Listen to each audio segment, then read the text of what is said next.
صلی علی رسولہ الکریم اعوذ باللہ من الشیطان الرجیم بسم اللہ الرحمن الرحیم رب اشرح لی صدری ویسر لی امری واحلل عقدۃ من لسانی یفقهوا قولی واجعل لی وزیرا من اہلی اللہم فقہنا فی الدین آمین ثم آمین۔ شرح سجدہ سہو کا بیان۔ اللہ سبحانہ تعالیٰ نے قرآن میں واضح طور پر حافظو حفاظت کیا کرو اوپر اپنی نمازوں کے اس بات پر سختی سے پابند کیا کہ نمازوں کی فعل اور قول دونوں پر سختی سے پابندی کی جائے۔ جو ارکان نماز کے فرض ہیں، مسنون ہے، وہ قولی ہیں یا فعلی ہیں، ان کی حفاظت کا حکم قرآن میں جب آ گیا تو یہ وہ نظم، وہ تنظیم، وہ پابندی، وہ ضبط نفس نماز کی تربیت ہے۔ بہرحال انسان خطا کا پتلا ہے، بشر ہے، کمی کوتاہی کا امکان موجود ہے، تو اس حوالے سے نماز میں کمی اور کوتاہی کے احکامات کا یہ باب سجدہ سہو کے حوالے سے موجود ہے۔ سہو کا مطلب ہے غفلت، بے خبری اور دل کا کسی دوسری طرف لگ جانا، کسی چیز سے غافل ہو جانا، کسی چیز سے بالکل بے خبر ہو جانا، بس بھول ہی جانا۔ خطا، نسیان، بھول چوک میں دل کا، سوچ کا کسی اور طرف مائل ہو کے زبان اور عمل سے کوئی کمی کا معاملہ ہو جانا، یہ سجدہ سہو کی بنیاد ہے۔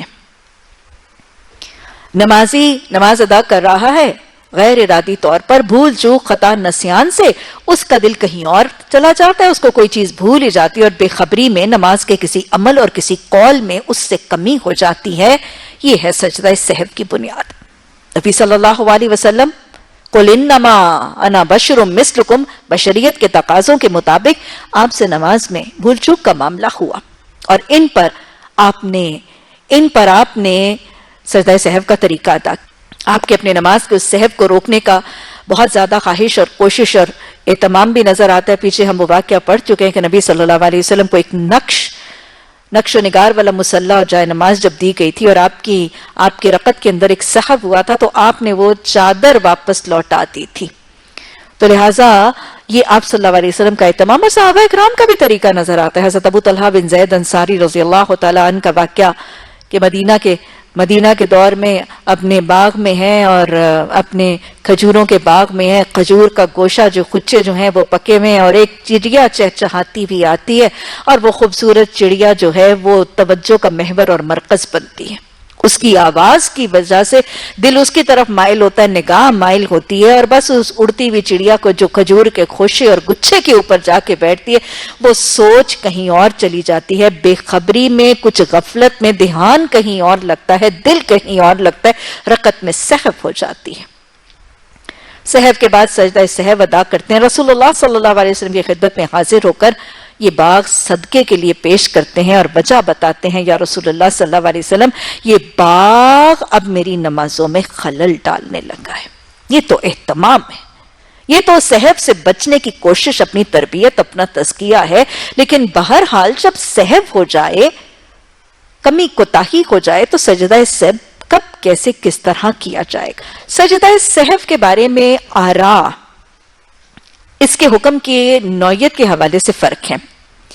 امام شافعی کے نزدیک سہو کے سارے سجدے سنت ہیں۔ امام شافعی کے نزدیک سہو کے سارے سجدے سنت ہیں۔ امام مالک کے نزدیک اگر نماز میں کوئی چیز کم ہو جائے تو سجدہ سہو واجب ہے، اور اگر کچھ بڑھ جائے یا زیادتی ہو جائے تو سجدہ سہو سنت ہے۔ امام احمد بن حنبل کے نزدیک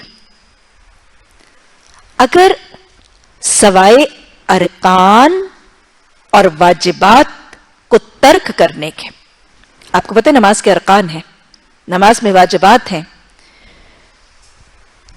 ان کے ترک کرنے کے علاوہ باقی میں سجدہ سنت ہے اور ان میں سجدہ واجب ہے. یعنی اگر واجبات میں سے کوئی عمل یا کوئی قول ترک ہو گیا تو سجدہ سہو واجب ہے.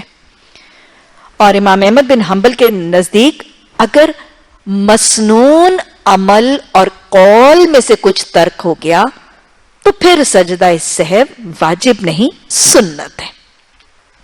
گیا امام احمد بن حنبل کی رائے میں واجبات اور ارکان کو ترک کرنا، چاہے وہ قولی ہے چاہے وہ عملی ہے، اس پر سجدہ واجب ہے. لیکن اگر مسنون عمل اور مسنون قول کو ترک کیا تو پھر کیا ہے؟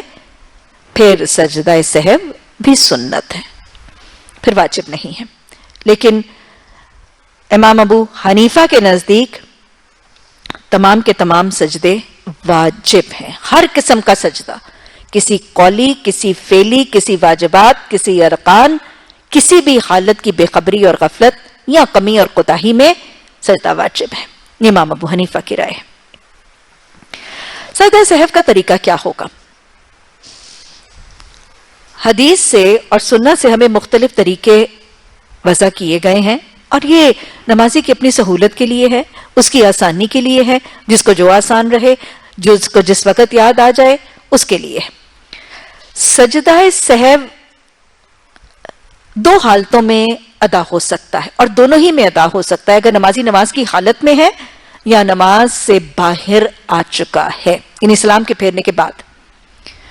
اگر نمازی نماز کی حالت میں ہے تو اس کے 4 مسنون طریقے میں آپ کو بتا دیتی ہوں، اور یہی وہ طریقے ہیں جو آپ نے عرف عام میں دیکھے ہوں گے.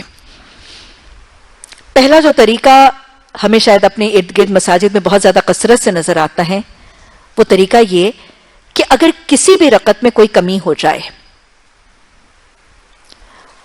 تو ایک طریقہ تو یہ ہے کہ آخری رکعت میں جب نمازی تشہد کے لیے بیٹھے تو التحیات اور دوسرا کلمہ پڑھنے کے بعد ایک سلام پھیر لے. آخری تشہد میں سہو جہاں ہوا ہے اس رکعت میں نہیں، آخری رکعت میں، آخری رکعت کے تشہد میں التحیات اور اشہد ان لا الہ کی تکمیل کے بعد وہ ایک سلام پھیرے، 2 سجدے کرے اور پھر پورا تشہد پھر ادا کر کے 2 سلام پھیر لے. یہ پہلا طریقہ ہے، اور یہ طریقہ امام ابو حنیفہ کے نزدیک زیادہ مذکور ہے. دوسرا طریقہ کہ نمازی آخری تشہد میں سارا تشہد مکمل کرنے کے بعد، دعائیں پڑھنے کے بعد، 2 سلام پھیرنے کے بعد 2 سجدے کرے اور پھر 2 سلام پھیر لے. آخری تشہد میں سب کچھ ادا کرنے کے بعد 2 سلام پھیرے، جو اس کے روٹین 2 سلام ہیں، اس کے بعد 2 سجدے کر کے پھر 2 سلام پھیر لے. یہ دوسرا طریقہ. تیسرا طریقہ، آخری تشہد میں سارا کچھ پڑھنے کے بعد، دعائیں پڑھنے کے بعد، ایک سلام پھیرنے کے بعد 2 سجدے کرے سہو کے اور پھر 2 سلام پھیر لے. آخری تشہد میں تشہد کی سارے کلمات ادا کرنے کے بعد ایک دائیں جانب سلام پھیرے، پھر 2 سجدے کرے اور پھر 2 سلام پھیر لے. یہ تیسرا طریقہ. چوتھا طریقہ، آخری تشہد میں تشہد کے تمام کلمے ادا کرنے، دعائیں پڑھنے کے بعد سلام سے پہلے 2 سجدے سہو کے کرے اور پھر 2 سلام پھیر دے. یہ سب سے آسان طریقہ ہے، یہ سب سے آسان طریقہ ہے. آخری تشہد میں سب کچھ پڑھ لیا، سلام پھیرنے سے پہلے 2 سجدے سہو کے کیے اور بس 2 سلام پھیر دیے. تو گویا اگر ہم پہلا طریقہ دیکھیں جس میں آخری تشہد تھا، التحیات پڑھی گئی، اشہد ان لا الہ پڑھا گیا، ایک سلام پھیرا گیا، 2 سجدے کیے گئے، پھر اس کے بعد سب کچھ پڑھنے کے بعد 2 سلام کیے گئے. اس میں کیا ہے؟ اس میں ایک سلام زائد ہے اور التحیات یعنی تشہد دہرایا گیا ہے. یہ پہلا طریقہ ہے. ایک سلام زائد اور ایک تشہد زائد ہے. دوسرا طریقہ جس میں آخری تشہد میں بیٹھنے، دونوں سلام کے بعد 2 سجدے کرنے کے بعد پھر 2 سلام کیے گئے تھے، اس میں 2 سجدے بھی زائد ہیں اور 2 سلام بھی زائد ہیں. 2 سجدے بھی زائد ہیں، 2 سلام بھی زائد ہیں. تیسرا طریقہ جس میں آخری تشہد میں سب کچھ پڑھنے کے بعد ایک دایاں سلام کرنے کے بعد 2 سجدے اور 2 سلام تھے، اس میں 1 سلام اور 2 سجدے زائد کیے گئے ہیں. 1 سلام اور 2 سجدے زائد کیے گئے ہیں. اور چوتھا طریقہ جس میں آخری تشہد میں سب کچھ پڑھنے کے بعد 2 سجدے کرنے کے بعد 2 سلام پھیرے گئے تھے، اس میں صرف 2 سجدے زائد ہیں، کوئی سلام اور کوئی تشہد جو ہے وہ زائد نہیں ہے. یہ سب سے آسان طریقہ ہے. یہ 4 طریقے میں نے آپ کو بتا دیے. گویا 4 طریقے بتانے کا مقصد کیا ہے؟ ایک تو یہ کہ جب جہاں جو طریقہ یاد آ جائے اس کو اپنا لیا جائے، جو جس وقت سہل لگے اس کو اپنا لیا جائے. اور دوسرا مقصد یہ 4 طریقے بتانے کا یہ بھی ہے کہ یہ چاروں مسنون ہیں. ان میں سے جس طریقے پر عامل کسی کو دیکھا جائے اس سے جھگڑا نہ کیا جائے، اس کے خلاف اس کو اپنے طریقے پر لانے کا طریقہ اور جبر بھی نہ کیا جائے.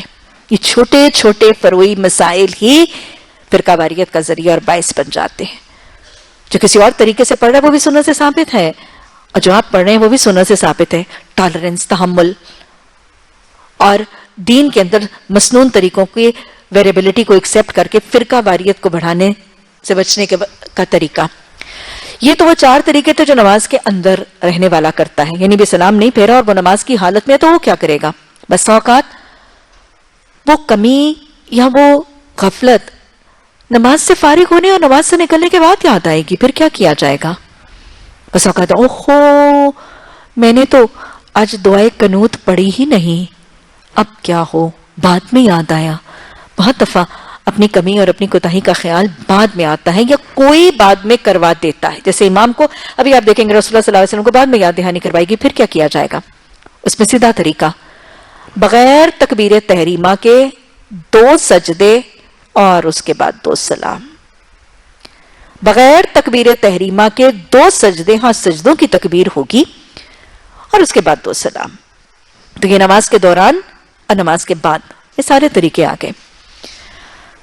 گویا سجدے 2 ہی ہوں گے، سجدے 2 ہی ہونے لازم ہیں، ایک سجدہ نہیں ہو سکتا. سجدہ سہو میں سجدہ 1 نہیں ہوگا، سجدے 2 ہی ہوں گے. یہ سجدے سلام سے پہلے بھی ہو سکتے ہیں، سلام کے بعد بھی ہو سکتے ہیں، نماز کے اندر بھی ہو سکتے ہیں، نماز کے باہر بھی ہو سکتے.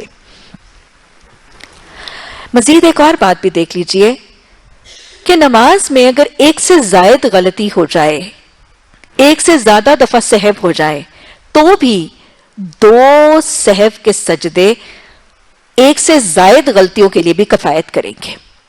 ہر غلطی کے لیے الگ الگ 2 سجدے کرنے ضروری نہیں ہے. اگر نماز کی کچھ رکعتوں میں، جیسے اگر میں 4 رکعت نماز فرض پڑھ رہی ہوں اور اس میں 1 سے زائد دفعہ سہو ہو گیا، تو ہر غلطی اور ہر غفلت کے لیے الگ الگ 2 سجدے نہیں کیے جائیں گے. تمام غلطیوں کے لیے، 1 سے زائد غلطیوں کے لیے 2 سجدے سہو کے کفایت کریں گے. اور چھوٹی موٹی غفلت کو تو نماز کے اندر ہی دور کیا جا سکتا ہے. مثلا ہمیں پتہ چلتا ہے کہ کوئی شخص تشہد پڑھے بغیر اٹھ گیا، تشہد پڑھنا تھا، تشہد پڑھے بغیر اٹھ گیا، تو ہمیں حدیث سے پتہ چلتا ہے اور ائمہ کی رائے سے پتہ چلتا ہے کہ اگر وہ پورا نہیں اٹھا، جیسے ہاف فطر اٹھا ہے تو بیٹھ سکتا ہے، لیکن اگر پورا اٹھ گیا تو پھر بیٹھ تو نہیں سکتا، لیکن سجدہ سہو ادا کیا جائے گا. باب نمبر 1، اگر کوئی بھول چوک کر 4 فرضوں کے بدلے 5 رکعتیں پڑھ جائے تو کیا حکم ہے؟ ہم پیچھے بھی دیکھ چکے ہیں، رکعت یا کسی واجب یا کسی رکن کی کمی اور زیادتی، یعنی نماز کی روٹین اور ریجیم جب چینج ہوگی تو سجدہ سہو ادا کیا جائے گا. حدیث نمبر 631، حضرت عبداللہ بن مسعود رضی اللہ تعالیٰ عنہ سے روایت ہے کہ رسول اللہ صلی اللہ علیہ وسلم نے ظہر کی 5 رکعتیں پڑھ دی. یعنی کیا تھا، 4 رکعتیں تھیں، آپ نے ایک زائد پڑھی، یعنی بھول کر 4 کے بدلے 5 پڑھ گئے. آپ سے کہا گیا کیا نماز زیادہ ہو گئی؟ کیونکہ صحابہ اکرام تو ایکسپیکٹ یہ کرتے تھے نا کہ رسول اللہ صلی اللہ علیہ وسلم نے اگر آج 4 کی بجائے 5 پڑھی ہیں تو شاید حکم ہی 5 کا آ گیا. کیا نماز زیادہ ہو گئی؟ تو آپ نے فرمایا کہ یہ کیا وجہ ہے، تمہارے پوچھنے کی کیا وجہ ہے؟ تو سوالی نے پوچھا کہ آپ بتایا کہ آپ نے 5 رکعتیں پڑھی ہیں. تو جو ہی آپ کی غلطی کو ہائی لائٹ کیا گیا، مومنوں کی صفت کیا ہوتی ہے، جو ہی انہیں پتہ چل جاتا ہے کیا کرتے ہیں، فَاسْتَغْفِرُوا لِذُنُوبِهِمْ، اپنے گناہوں کی بخشش طلب کرتے ہیں اور اپنی کمی کی اصلاح کرتے ہیں. یہ مومنوں کی صفت ہے، اپنی اصلاح کرنا. آپ نے کیا کیا؟ کوئی نعوذ باللہ نبی کے اندر یہ طریقہ نظر ہی نہیں آتا. فوراً اعتراف خطا، فوراً اس کا اصلاح کا طریقہ اور عاجزی اور انکساری نظر آ رہی ہے. 5 رکعتیں پڑھی، پتہ چلا آپ نے 2 سجدے کیے اور آپ نے اس کے بعد سلام کیا. گویا سجدہ سہو کے 2 سجدے ہیں، تکبیر تحریمہ نہیں ہے. 2 سجدوں کے درمیان تکبیر پکاری جائے گی اور اس کے بعد 2 سلام ہیں. اسی طرح حضرت ابو ہریرہ رضی اللہ تعالیٰ عنہ کی روایت سے ایک اور واقعہ بھی سے ملتا جلتا آتا ہے کہ وہ کہتے ہیں کہ آپ صلی اللہ علیہ وسلم نے ہمیں ظہر یا عصر کی نماز پڑھائی اور 2 ہی رکعتوں کے بعد سلام پھیر کر اٹھ گئے. تو ذوالیدین ایک صحابی، ان کے ہاتھ بہت لمبے تھے تو ان کو یہ لقب تھا. انہوں نے کیا نماز کم ہو گئی ہے؟ تو آپ نے صحابہ اکرام سے فرمایا کیا ذوالیدین سچ کہتا ہے؟ صحابہ اکرام نے کہا کہ ہاں. تو پھر آپ نے کیا کیا؟ آپ نے 2 سجدے سہو کے کیے. تو لہٰذا جو غلطی تھی اس کو دور کر کے سجدہ سہو کیا. اس میں اختلاف موجود ہے. اتحیات کو دوبارہ دہرانے کا طریقہ بھی ہے اور اتحیات کو نہ دہرانے کے طریقے میں نے آپ کو بتا دیے. اور اسی طرح اتحیات کو دہرانے کا طریقہ ابو داود میں ابن حبان اور عمران بن حسین رضی اللہ تعالیٰ عنہ کی روایت سے حدیث آتی ہے کہ آپ نے نماز پڑھائی اور بھول گئی اور آپ نے 2 سجدے سہو کیے اور پھر دوبارہ اتحیات پڑھا اور سلام پھیرا. تو گویا یہ طریقہ بھی ثابت ہے اور بغیر اتحیات کو دہرائے ہوئے بھی طریقہ ثابت ہے. اسی طرح سہو کے 2 سجدوں میں تکبیر کہنے کا بیان، یعنی تکبیر تحریمہ نہیں کہا جاتا لیکن سجدوں کی تکبیر بہرحال پکاری جاتی ہے.